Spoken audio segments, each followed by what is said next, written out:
I want to thank everyone for coming out this morning. I know getting up early in the morning for a briefing isn't necessarily the first order of business, but appreciate nonetheless for this very serious topic that we'll be discussing today. I want to introduce myself. My name is Nathan Sampson with the Office of Congressman Gus Bilirakis, who is co-chair of the International Religious Freedom Caucus. And as we have today a briefing on the CCP's persecution of the Falun Gong. Just an outline of what our event will be. We have a esteemed panel of people that can speak, experts in their own right on the persecution that the CCP has against the Falun Gong and personal stories from that. And then after we do that, we'll have an opportunity for some kind of questions that anyone might have and talking about engagement of what are things that Congress can do or continue to do or do better as it relates to this persecution. So starting with our first panelist, it will be Mr. Yu Zhao. Mr. Yu Zhao, I think, was or is a constituent of the Congressman down in Florida, but he is a software engineer and a YouTuber currently living down in Florida. He has personal experience with the Chinese persecution of Falun Gong. His father recently, Zhang, was detained in 2021, extrajudicially detained, and only just recently sentenced to 8 years in prisons, strictly for his beliefs. Second panelist is Simon Zhang. He is an architect that lives in Brooklyn. He as well has suffered under the persecution of the CCP for his beliefs and eventually was able to move to the United States, fleeing the CCP's persecution 10 years ago. Tragically, his mother died in custody of the CCP for failing to renounce her beliefs in Falun Gong. Our third panelist will be Lydia Wang and her brother, Stephen. They live in New York. Miss Wang is a tailor, and her brother is a principal dancer for the Shenyang Performing Arts. Miss Wang was forced to flee her hometown because of her beliefs, but not before the CCP was able to break her family apart. Our fourth speaker, or panelist, is Miss Nina Shea, who's senior fellow at the Hudson Institute. She is also the director of the Center of Religious Freedom that she ended up founding. She has fought for religious freedom and in defense of those persecuted for their beliefs for 40 years. She has served as commissioner to the U.S. Commission on International Religious Freedom, being appointed 7 times from 1999 to 2012. And she has been appointed as the U.S. delegate to the United Nations Human Rights body. She's also been an author or co-author to 3 books on religious persecution and genocide and writes on international religious freedom concerns in the Wall Street Journal, National Review, and other outlets. With that, I'd like to give the floor to you for his statement. Thank you, Nathan. Thank you, everyone, for coming. And I want to thank Congressman Bilirakis for organizing this event. My name is Yu Zhao. I'm a software engineer and also a YouTuber. My grandfather died last year. I couldn't go to the funeral because if I go back to China, I will be in jail. My father could not go to the funeral because my father was already in jail. My family believe in Falun Gong, following the principle of truthfulness, compassion, and tolerance. Ever since the CCP started persecution in 1999, millions of people have been put into prison, labor camp, and brainwashing center just because of their beliefs. Many were even persecuted to death. Back in 2012, my mom, who is sitting over there, she was put into brainwashing center for more than 1 month. She was caught by the police while she was delivering booklets on the street just to clarify A booklet is just a piece of paper like this, printing the material about the persecution of Falun Gong and what CCP did in history. My mom is a very brave woman. When she was in China, she went out to deliver booklets almost every day. And now she protests at the Chinese consulate in New York every day. My father, on the other hand, is not active. He never went out to deliver the booklet like my mother. He knows he has to protect the family. When my mom was in brainwashing center, my father grew a lot of white hair in just several days and lost a lot of weight. 10 years ago, my mom was behind the bars, and my father was trying his best to save my mom. And 10 years later, my father is behind bars. My mom and I are trying our best to save my father. In December 2019, my parents came to the state to visit me. Because of the COVID, their return flight got canceled. In October 2020, my father decided to go back to China, while my mom decided to stay in the States. In April 2021, my father was arrested. On the same day, more than 10 Falun Gong practitioners were arrested in the same time in the same city. The local police want to make it a very big case, and they deem my father as the so-called organizer. And last month, my father was sentenced to prison for 80 years. And in the final judgment, it says, my father is the accomplice of my mother. Since my mother is on the run, there is no distinction between the principal offender and the accessory, thus sentencing my father to 8 years in prison. There were a few moments when I felt so overwhelmed and so desperate. They have unlimited power, they have unlimited money, but look at me, I'm just nobody. In the darkest time, Congressman Bilirakis and Senator Rubio have given me tremendous help. I would appreciate forever. Congressman Bilirakis has written 3 letters to presidency, and Senator Rubio has written 2 letters to the State Department. The second letter is co-signed by 8 Florida legislators. Back in 2021, the local Chinese police denied my lawyer's request to meet my father. I told the local prosecutor's office that my Congressman Bilirakis has written letter to presidency, and then my lawyer finally was allowed to meet my father. It shows how international support can make a difference. I am a software engineer, but I'm also a YouTuber. My channel has more than 210,000 subscribers, and I am among the top 3 Chinese-speaking military channels on YouTube. Many of my audience are actually from the US or Taiwan military. And recently, I published an episode talking about what happened to my dad, my family. It has more than 120,000 views now, and many people across the world encourage me. I started this channel to fight against the disinformation war, and I will keep fighting for my father's freedom, and I will never back down. My father was already 62 years old. He has lost all his teeth. He cannot eat meat, he cannot eat vegetables, or even rice, because he cannot simply bite.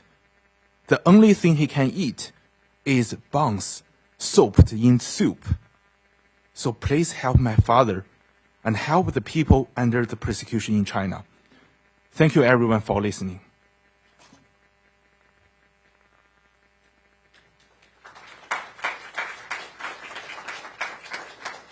Thank you, Yu. Next, we have Simon.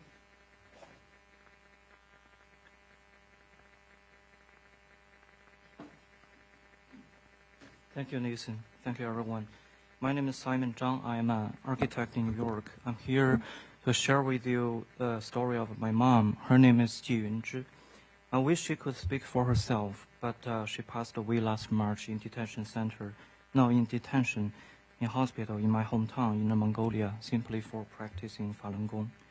Since the persecution of Falun Gong started in 1999, she was sent to forced labor camps twice, first in 2001 and then in 2008, right before the Beijing Summer Olympics. Both times she received severe maltreatment.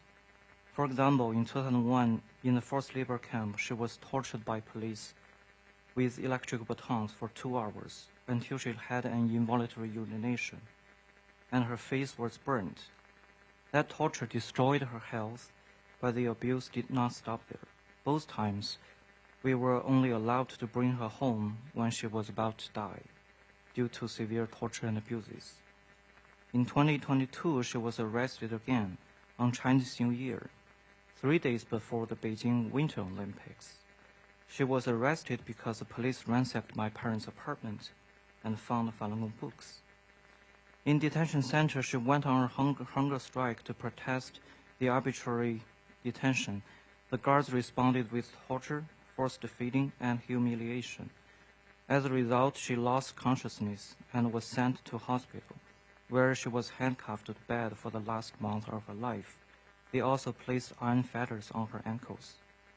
On March 91st, 48 days after she was arrested, my mom died. My father demanded an explanation but was only met with indifference. Instead, nearly 50 policemen guarded my mom's body and monitored my parents' apartment. On April 7, my mom was cremated. My father was forced to give permission after police threatened to have my cousin, who is my father's close nephew, fired from his government job. They also threatened that my father to see a photo of me joining Falun Gong events in the United States, telling him that they know everything.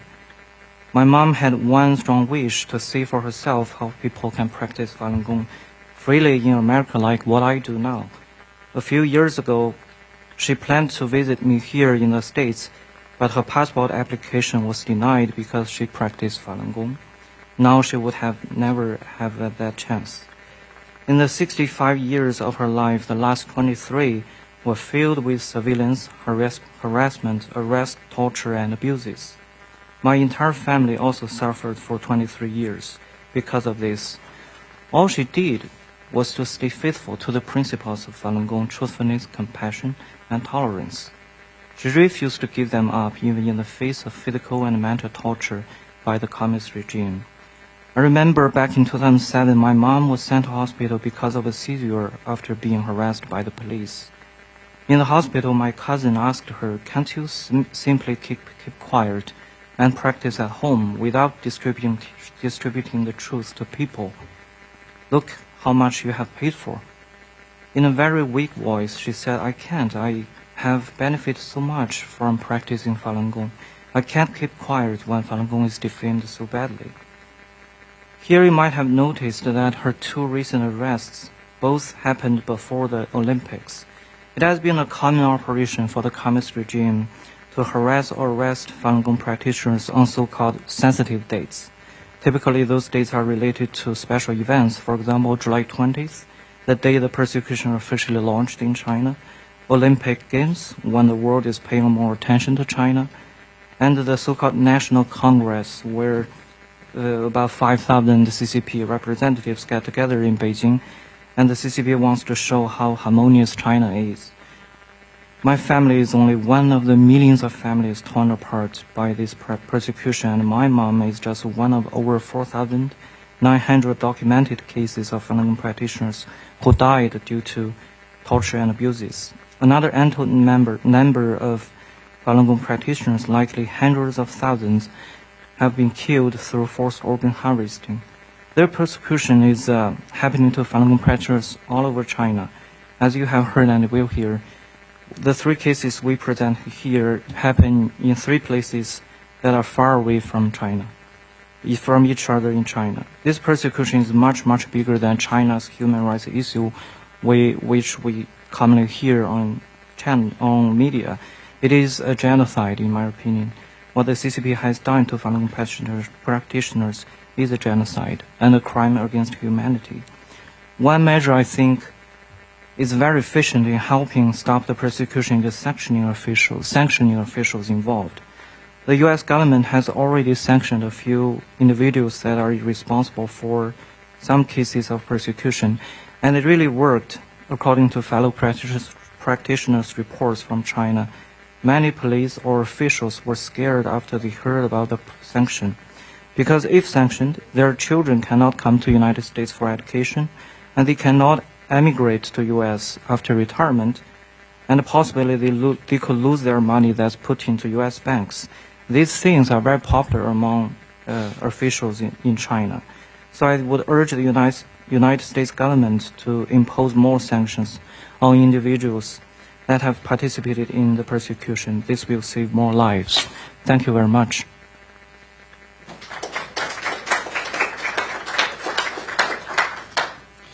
Thank you, Simon. Next, Lydia. And also, the mic can be annoying. So. Thank you, Nathan. Good morning. My name is Lydia, and my younger brother, Stephen Wang, is here today. Thank you to the IRFC and the representative Bilirakis for giving me the opportunity to share my story with you all today. This was hard for me to write, but my mother, she is in detention, and we need your help. My family started practicing Falun Gong in 1996.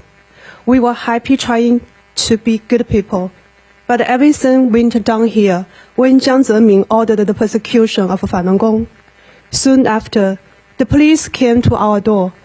Despite our cries, they attacked my father and took him to detention, where he faced physical and mental abuse. Next, my mother, Ai Hualiu, was arrested. This marked the beginning of a cycle of 11 arrests and detentions. Our once happy family would never be reunited. After repeated abuse in detention, my father died following his release in September 2009. Meanwhile, my sisters and I were also harassed. My younger brother Stephen went to the U.S. in 2008, joining Shenyun Performing Arts as a principal dancer. When the CCP found out, they began targeting my family more, claiming that Stephen was a threat to national security. After my father's death, the police interrupted my wedding ceremony with demands for information about my brother Stephen. I refused to say anything, but the pressure continued to rise. In 2011, I visited my mother on maternity leave after the birth of my first daughter. Police trespassed into the house and demanded the news about Stephen. However, I still didn't say a word. The policeman then threatened to jail and torture me if I did not speak. He even told me, "It would be a shame for your baby to grow up without a mother." Excuse me. Next, the Ministry State Security Police came to the school where I was teaching and questioned me for hours. Afterwards, my mother was arrested again. My ex-husband worked for the CCP, and his boss was the former 610 office head in our district. His boss threatened to fire him unless I was sent to a brainwashing center. Under pressure, my ex-husband tried to force me to give up practicing Falun Dafa. At the time, I had just found out I was pregnant with a second baby. When I told my ex, she was frightened we would lose our jobs because of the one-child policy. He told me to get an abortion. She even blackmailed me and took my daughter away from home on Children's Day. I did not see my ex or my child for a month. I only knew two things. I would not give up my belief, and I would not give up my baby. I decided to visit Stephen in New York during summer vacation. I hoped by giving my ex-husband some time to think, he would change his mind. However, the situation in China only got worse. My mother and sisters advised me not to come back. In November 2012, my mother was arrested again and was sentenced to 4 years in Guangdong Province Women's Prison. A few months later, I gave birth to my second daughter by myself in New York. Excuse me.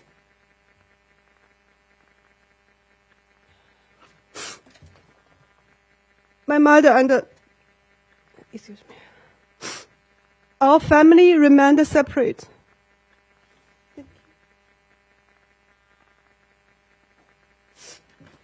Our family remained separate, and in 2017, a year after my mother Aihua was released, we thought this was the final chance to reunite for Stephen's wedding. However, she was denied a passport because she practiced Falun Gong. Our mother was sentenced to 3 years. Missing my brother's wedding and the birth of Stephen's son. This year, my mother was sentenced to 4 years in prison by Liuyang City Court and is being held at the number 4 detention center of Changsha City. She has suffered for 24 years under the CCP's persecution and has been in prison over 10 years since 1999. My sisters asked to see my mother many times, but the court-appointed lawyer refused to help them. There is no hope for justice in China. Even if my mother was allowed fair representation, changing the court's predetermined verdict is impossible. I do not know when this persecution will end.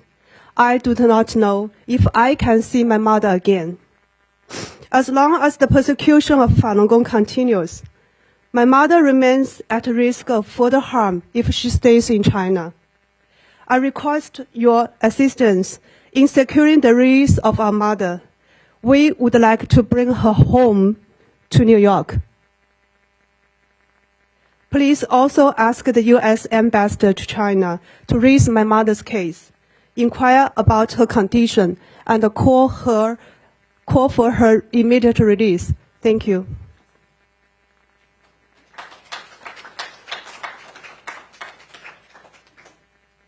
Thank you for sharing that powerful story. Next, we have Ms. Nina Shea.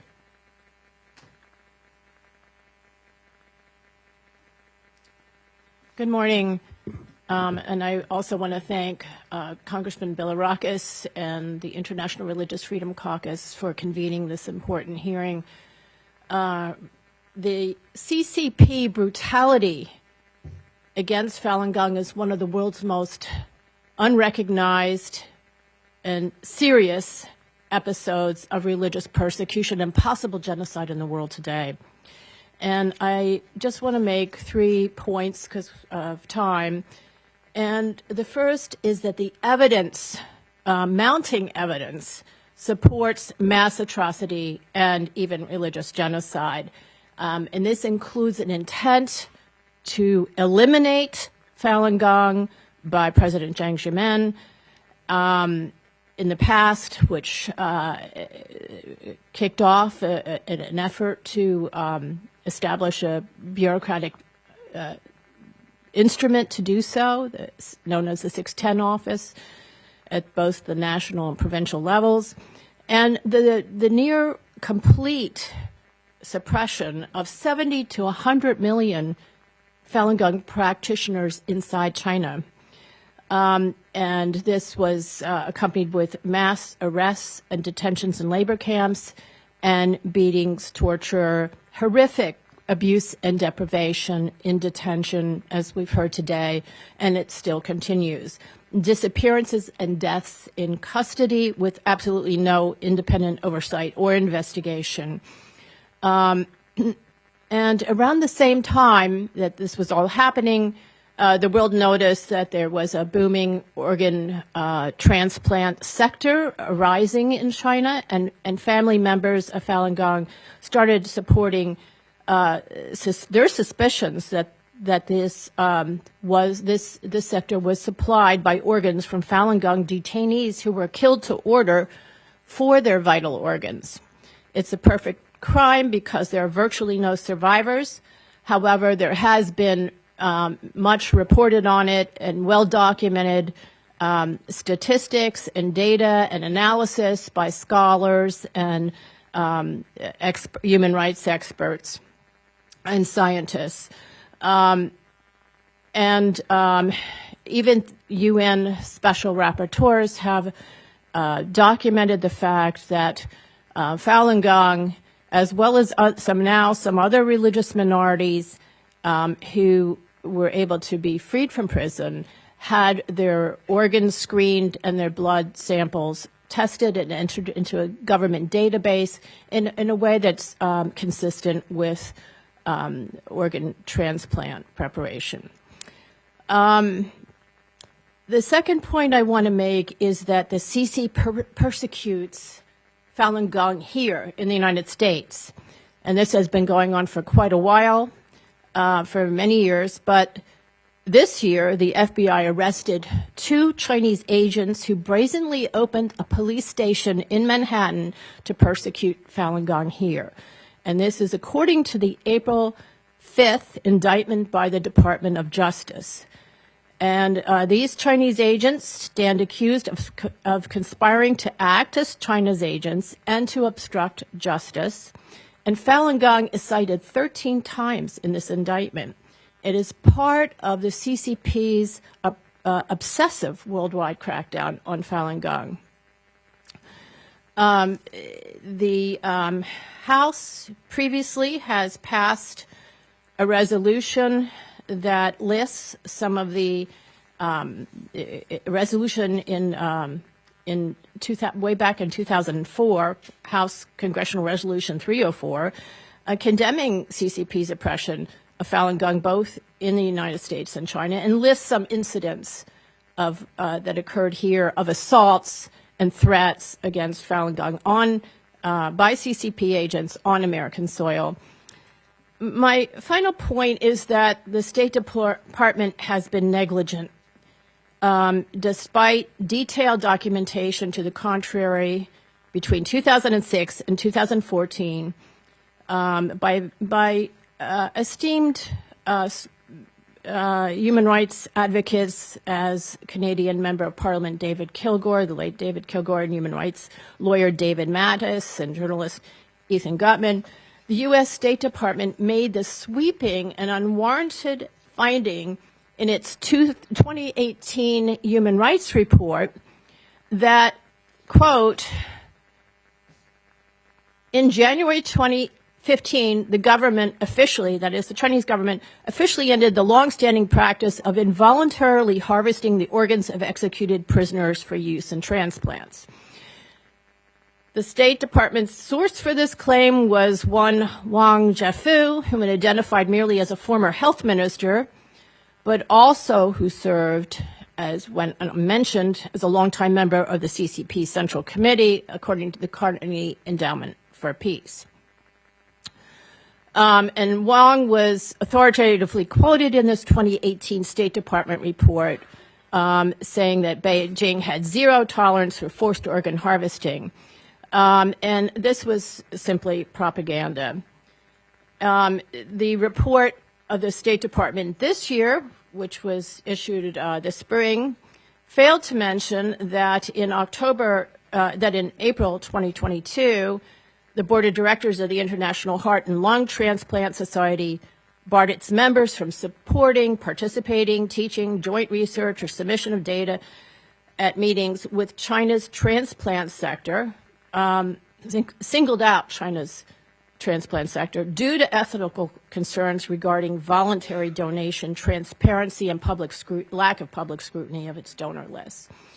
And Wang Jiafu, by the way, is head of the so-called voluntary donor list.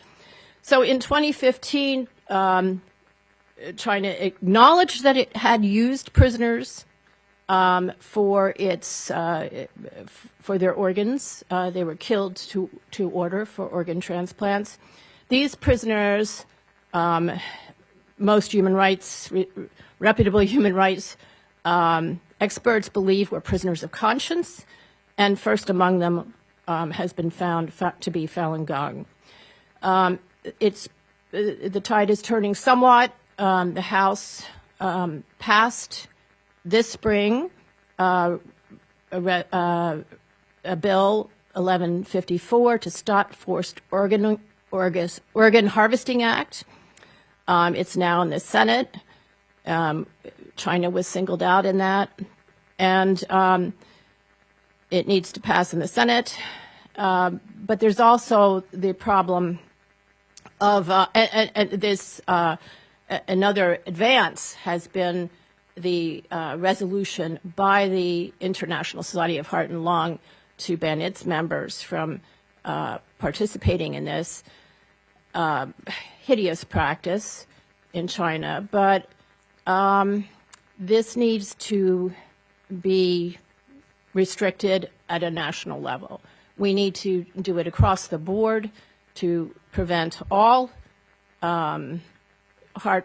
all organ transplant medical institutions and hospitals, universities from participating in this atrocity in China.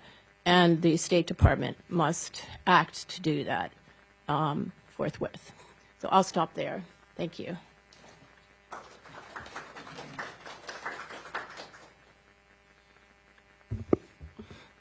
Thank you, Nina. So now we're moving on to a question and answer phase. I don't know if any of you guys have some questions, can let you sit and think about some. But I did want to kick it off by asking, obviously we're here in Congress, or a Congressional House office building. From the panel's perspective, what are, and I know that Nina touched on it a little bit, what are some actions that Congress can take outside of the ones that they've taken with the Prevent Forced Organ Harvesting Act to help put more transparency on the perpetrators in the CCP that are doing this, or to prevent, let's say on the United States side, and protect citizens from that CCP's outreach. And for this, if you'd like, I can recognize you can come speak, or if you'd like, you can speak down at your seat. It's up to you. For the question. Yeah, well, I don't know if you want me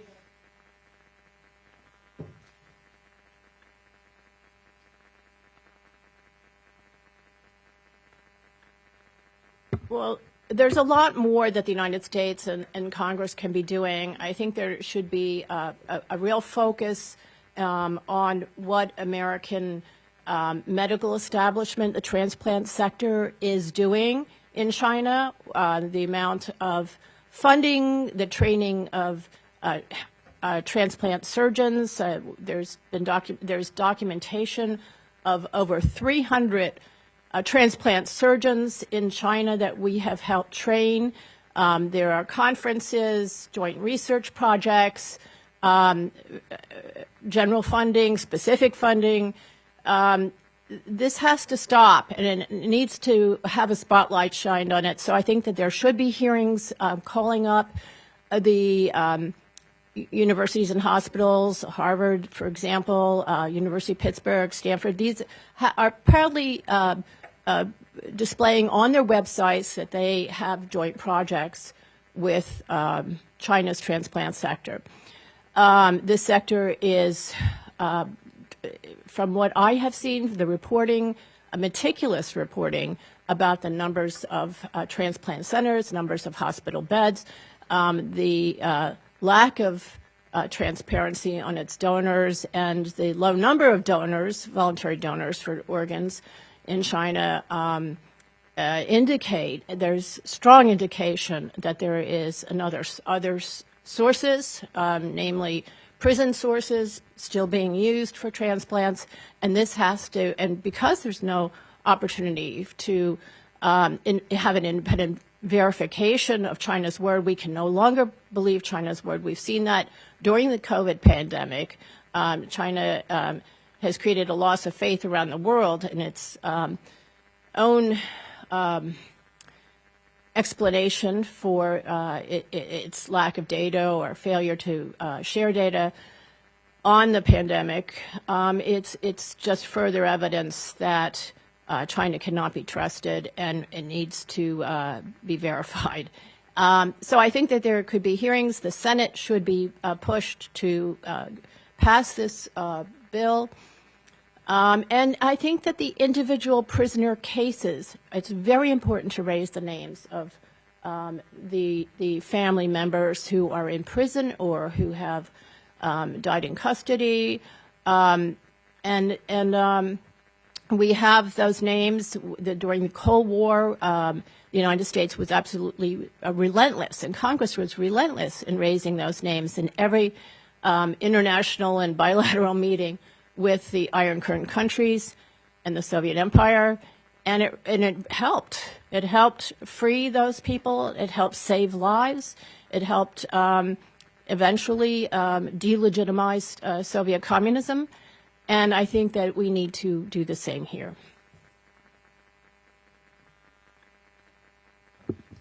And with that said, I do want to put a plug for hopefully I'm getting this right, the Congressional Executive China Commission has a political prisoners database, and I don't know if you'd want to briefly talk about that. Yeah, I'm John Lidblum. I work for the Congressional.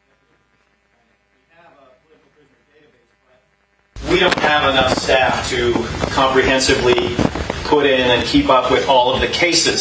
So my question was going to be, do Falun Gong practitioners have or could they create a database for Falun Gong practitioners that is searchable, easy to find who's in there, what the credible reporting sources are for sources of information? That could be credible news reports, court cases, whatever. That would be very helpful, I think, because our database, like I said, the Xinjiang Uyghur cases, for example, the Uyghur advocates, they have their own database that has far more cases than we have the time and staff to put into ours. So maybe that's an idea that if it doesn't exist, maybe it could be done.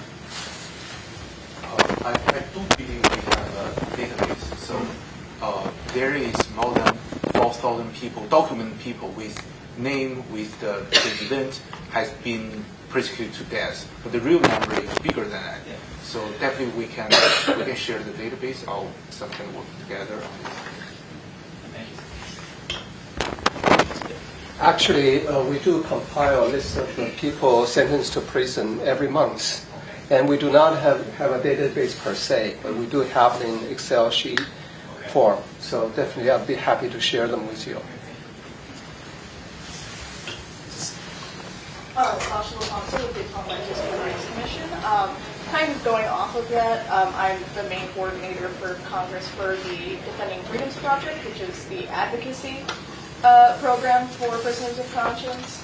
And we have some overlap with that database as well as with the USERV political prisoner database.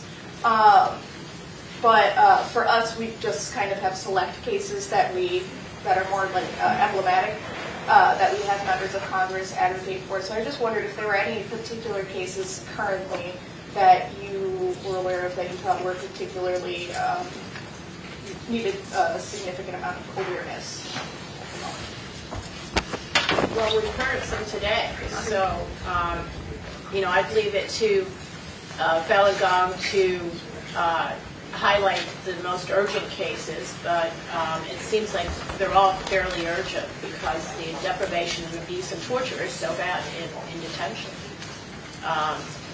It's hard to winnow it down, which makes my point that this is one of the most unknown, egregious human rights violations in the world today. And we do have to make these names known and the cases known. So we'll be in touch with lists. Also, I would like to recognize my boss, the co-chair for the International Religious Freedom, Congressman Bilirakis.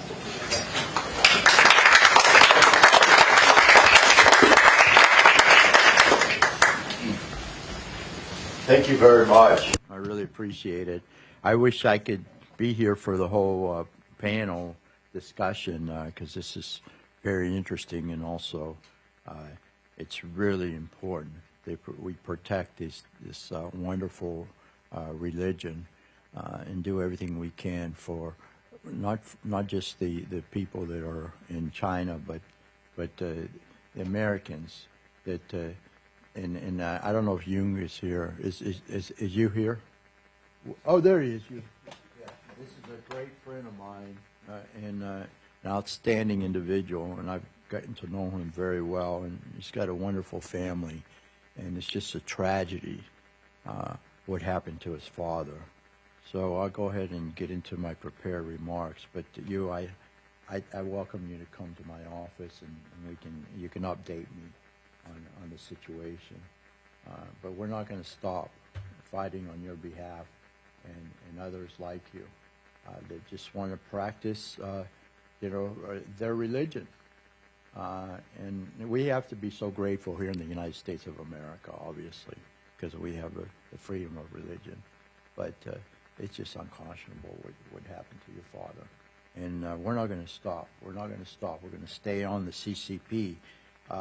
They have a long history, as you know, of using a variety of repressive methods as a part of a genocidal campaign to forcibly remove the people and culture of certain religious and ethnic minorities within China. The Falun Gong practitioners have been a prime target for the CCP, and you have a lot of supporters here in the Congress on both sides of the aisle. I think you know that. Falun Gong practitioners suffer from persecution, intimidation, censorship, and imprisonment, forced labor, torture, organ harvesting, and even death at the hands of the CCP, solely because of adherence to their religious beliefs. Deplorable.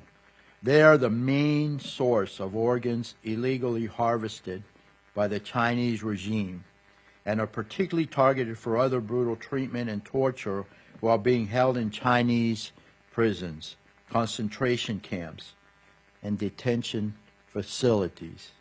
It should never happen. This is not something that just affects people in China. As the panelists have discussed, and did you already make your presentation? Okay. As the panelists have discussed and others, this is something that has direct impact. It has a direct impact on the U.S. citizens and people living in the United States of America. Regarding the case of Yu's father, Zhang Yu, my letter on his family's behalf initially yielded positive response. Weeks after his imprisonment, the local government finally confirmed his imprisonment and formally announced his charges. I have continued to advocate on behalf of Yu and his family, and along with Senator Rubio and Senator Scott.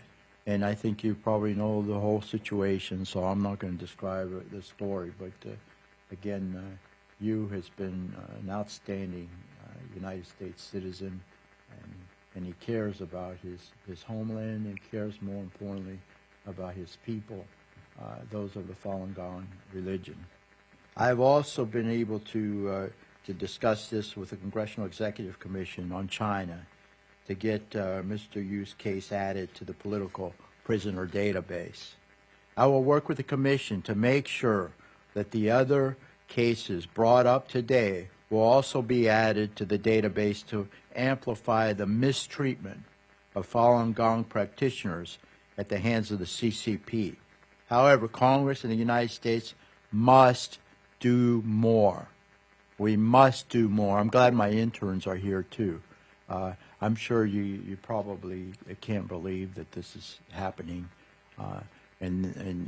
today, in today's world. But it is happening, and we've got to do everything we can to prevent it from happening in the future. The United States and our allies must send a strong and unwavering message in defense of basic human rights and protections for all people. The right to worship and freedom of belief must be protected throughout the globe. And we have we're the leader of the free world, and we have an obligation and a duty to do this. No person should ever be intimidated, forced from their ancestral homeland, imprisoned, or murdered simply because of their beliefs. We should not shy away from holding China accountable for its human rights violations. This has been something I've fought for my entire congressional career, which is this is the 17th year, and I've been working with my chief of staff on this particular issue for a long time. Elizabeth Hitos, raise your hand, Liz. And we care deeply about this particular issue. So this has been something, again, that is very close to my heart. And as the co-chair of the Religious Freedom Caucus and as a member of the Executive Committee on the Tom Lantos Human Rights Commission, I was here when he presided over the Foreign Affairs Committee. He did a wonderful job, a great man. So I want to thank all of you. I want to thank the strong allies that we have in the House of Representatives. Now, we have a bunch of committee meetings, which I'm going to get right back to. This is how things operate up here.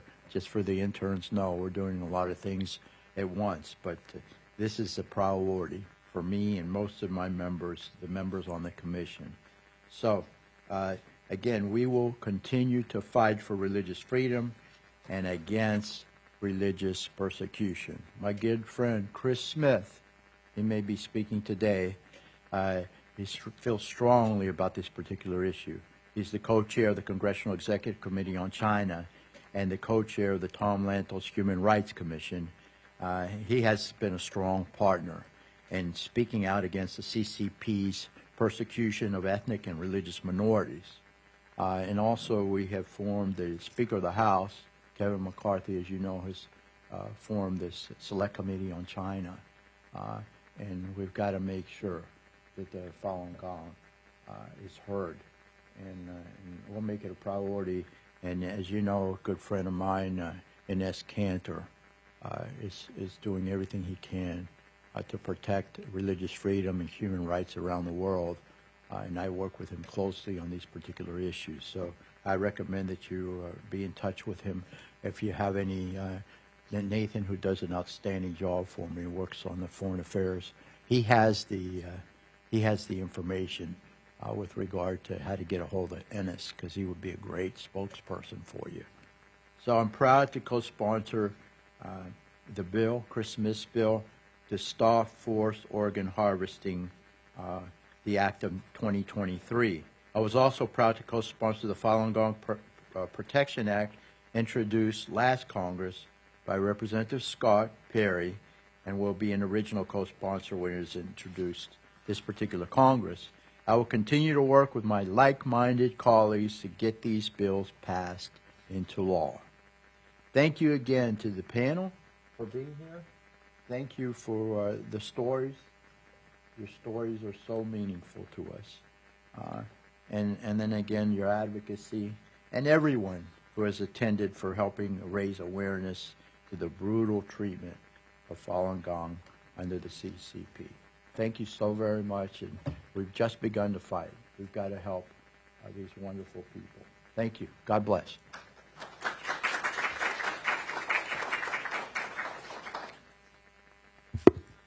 Thank you, Congressman. So we do have still some few minutes left. If we have some more questions from the audience for the panel.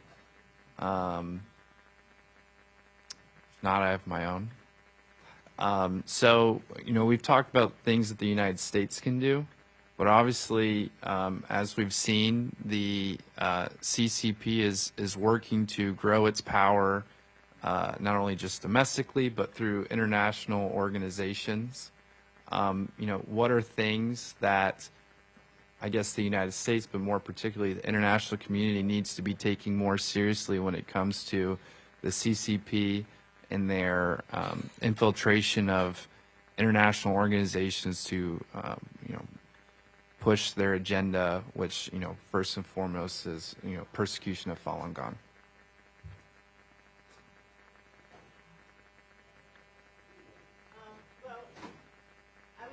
That I think China's propaganda has seeped into the international community, and I really don't put a lot of faith in that.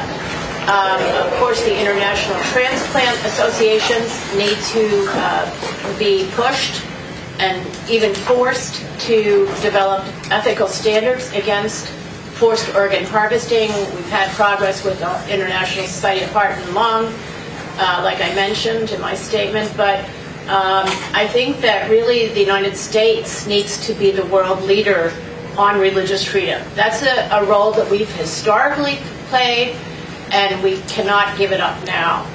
This is a basic issue that's part of our history, our traditions, our laws, our Constitution, the very first guarantee in our Bill of Rights in our Constitution. So the United States has an important role, both because it's a leader on religious freedom worldwide and because it is a superpower and the world listens. So I think that it's extremely important that the State Department act and the administration, and also now particularly the Senate with the Congressman, I see Pierre Tosi here from Congressman Chris Smith's office, formerly, who works on China with the Congressional Executive Commission now as director there. But the Smith bill it's to stop forced organ harvesting in the Senate, and again the administration. I just want to add some comments. Go ahead. Nina mentioned the University of Pittsburgh. I live in Pittsburgh for 3 years, and I'm familiar with the UPMC, one of the biggest hospitals in Pennsylvania. So when I was studying at Carnegie Mellon, I met a doctor coming from China to UPMC to receive trainings. He is not a transplant doctor, but he's like a bone surgery doctor. But he told me that his colleague in China doing the kind of like transplant surgery, that they harvest organs from prisoner conscious, and sometimes the patient family, before the surgery, they even let the patient family to see, okay, you see he is alive, and then Getting fresh organs. yeah, fresh. I mean the organ is fresh. But in the American medical community, there is a lot. Before the COVID, there is a lot of cooperation with the Chinese hospital. I don't know if that exists now since the COVID changed everything, but I just want to raise aware of the issue that in the medical community, it's not only the medical, also the economical aspect. Maybe that's a little off the topic, but I want to talk about some of the software like TikTok or like the Temu. You know, the Temu is now the top 10 app download on the software. It's actually owned by a Chinese company called PDD. PDD has a history, and actually this year PDD is, if my memory serves, because I don't quite remember correctly, PDD is kind of banned by Google Store because the data breach or something like that. I need to confirm that because my memory may be a little blurred. But it shows how the Chinese company China is across the Pacific physically, but it's not that actually because it's now in the U.S. land. So and back to the persecution of Falun Gong, I know a lot of practitioners are harassed by the CCP. I'm from Florida, Tampa, so like 20 years ago, one of the organizers of the Tampa Falun Gong, he received a call from Beijing, and the Beijing, like the security, told him that I went to Tampa, I went to your practice, I take photo there, so you better to stay silent. Otherwise, basically, the Chinese police surround him, and there is also 2 practitioners' home. Their home are broken in by someone, and nothing valuable is lost. It's only their laptop. It's in Tampa like 20 years ago. You know, these things happened on the U.S. soil. So, but the FBI is aware of this issue, but the case is unsolved because. But you know who is behind that. So this kind of thing is happening here. Can I just add one thing to what you said? Yes, the CCP is international. It's not contained to Chinese borders. And Nathan, as to your question about the international community, WHO, the World Health Organization, created a task force for advising on best practices in organ transplants and against organ trafficking. And this was the creation, the idea was given to them by Wang, the CCP operative from the Central Committee. According to the Carnegie Endowment for Peace, he's identified as being a member of was a longtime member of the Central Committee of the Chinese Communist Party. Was not only quoted in the State Department Human Rights Report for their establishing that the practice has ended of forced organ harvesting from prisoners, but was the man who brought the idea for this committee of best practices for organ transplants to WHO, and was appointed by WHO to be on this task force. And he put his friends also on the task force, a doctor from Harvard, a transplant doctor. So we have to be very, very cautious about any kind of statement that this has ended, and that there is assurances from our medical institutions. We have to verify this, independently verify. Thank you. Nathan, has there been, maybe for the panel, the ambassador for religious freedom, have you all had any contact with them under President Biden?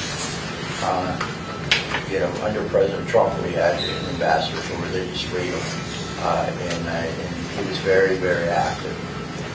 So I'm not sure. Are you aware of anyone that has been appointed by this administration? Have they been active or made any progress?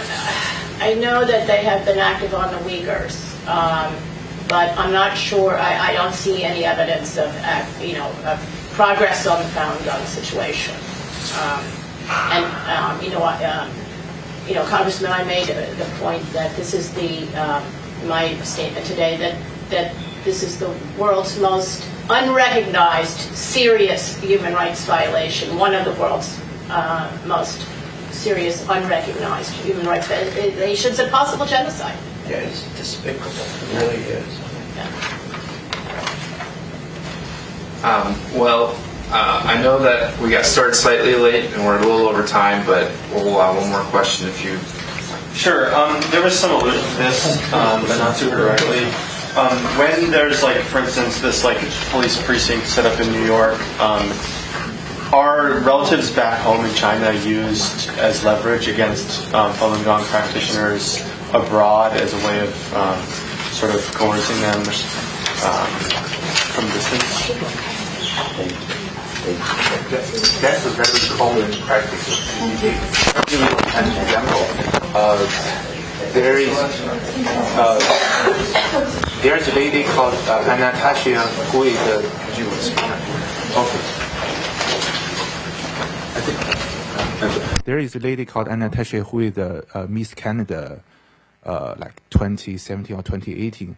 So because he spoke publicly about the persecution, about what CCP did, her father was actually harassed and I don't know if it's under arrest, but it's controlled by the CCP for a while. And when she's